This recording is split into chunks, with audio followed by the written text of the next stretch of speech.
सभी खबरों से जुड़ी किसी भी छोटी या बड़ी अपडेट को पाने के लिए सब्सक्राइब करें हमारे चैनल खबरी चौखट को और किसी भी नोटिफिकेशन को पाने के लिए बेल आइकन को दबाना न भूलें, क्योंकि हम रखते हैं चप्पे चप्पे पर नजर। पूर्व राष्ट्रपति रामनाथ कोविंद की अध्यक्षता में वन नेशन वन इलेक्शन यानी एक राष्ट्र एक चुनाव पर उच्च स्तरीय समिति ने गुरुवार को राष्ट्रपति द्रौपदी मुर्मू को अपनी सिफारिश रिपोर्ट सौंप दी है। इस रिपोर्ट में उन राजनीतिक दलों की लिस्ट है जो लोकसभा और विधानसभा चुनाव में एक साथ कराने की अवधारणा के पक्ष और विपक्ष में है। राजनीतिक दलों की लिस्ट से पता चलता है कि लगभग 47 राजनीतिक दलों ने इस रिपोर्ट में भाग लिया है। पैनल की रिपोर्ट में कहा गया कि इसमें 32 दल सहमत थे, जबकि 15 ने एक साथ चुनाव पर सहमति नहीं दिखाई है। आइए अब आपको बताते हैं कि कौन है विरोध करने वाले 15 राजनीतिक दल और उनके विरोध करने की वजह क्या है। राष्ट्रीय दलों में कांग्रेस, आम आदमी पार्टी, बहुजन समाजवादी पार्टी और मार्क्सवादी कम्युनिस्ट पार्टी ने देश में एक साथ चुनाव कराने के प्रस्ताव का कड़ा विरोध किया है। इसके अलावा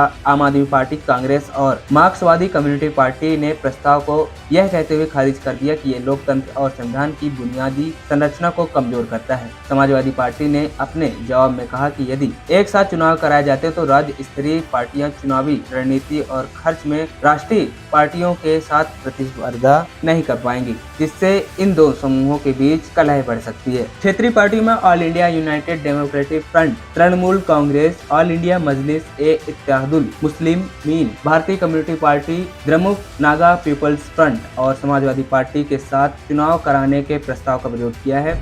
अन्य दलों में Bhakpa, liberation social democratic party of India ने इसका विरोध किया है। राष्ट्रीय लोक जनता Dal, Bharatiya Samaj Party, Gorkha National Liberal Front, Hindustani Awam Morcha, Rashtriya Lok Janshakti Party, Rashtravadi Congress Party ने भी विरोध करने वाले राजनीतिक दलों में शामिल हैं। वहीं इनके विरोध की वजह को जानते हैं तो रिपोर्ट में कहा गया कि साल 2019 में एक सर्वदलीय बैठक हुई थी, जिसमें शामिल 19 दलों में से 16 में एक साथ चुनाव के विचार में समर्थन किया था, जबकि सिर्फ 3 दलों ने विरोध किया था। समिति की रिपोर्ट के अनुसार जिन राजनीतिक दलों ने एक साथ चुनाव कराए जाने का विरोध किया था, उन्होंने आशंका जताई थी कि इसे अपनाने से संविधान की मूल संरचना का उल्लंघन हो सकता है। यह अलोकतांत्रिक और संघवाद विरोधी हो सकता है। क्षेत्रीय दलों को हाशिए पर धकेला जा सकता है, राष्ट्रीय दलों के प्रभुत्व को प्रोत्साहित कर सकता है और इसका परिणाम देश में शासन की राष्ट्रपति प्रणाली के तौर पर सामने आ सकता है। इस रिपोर्ट के मुताबिक भाजपा ने स्पष्ट रूप से अपना विरोध नहीं किया था, लेकिन देश की बड़ी क्षेत्रीय सीमा और जनसंख्या के संबंध में उन चिंताओं को उजागर किया था जो इसके क्रियान्वयन को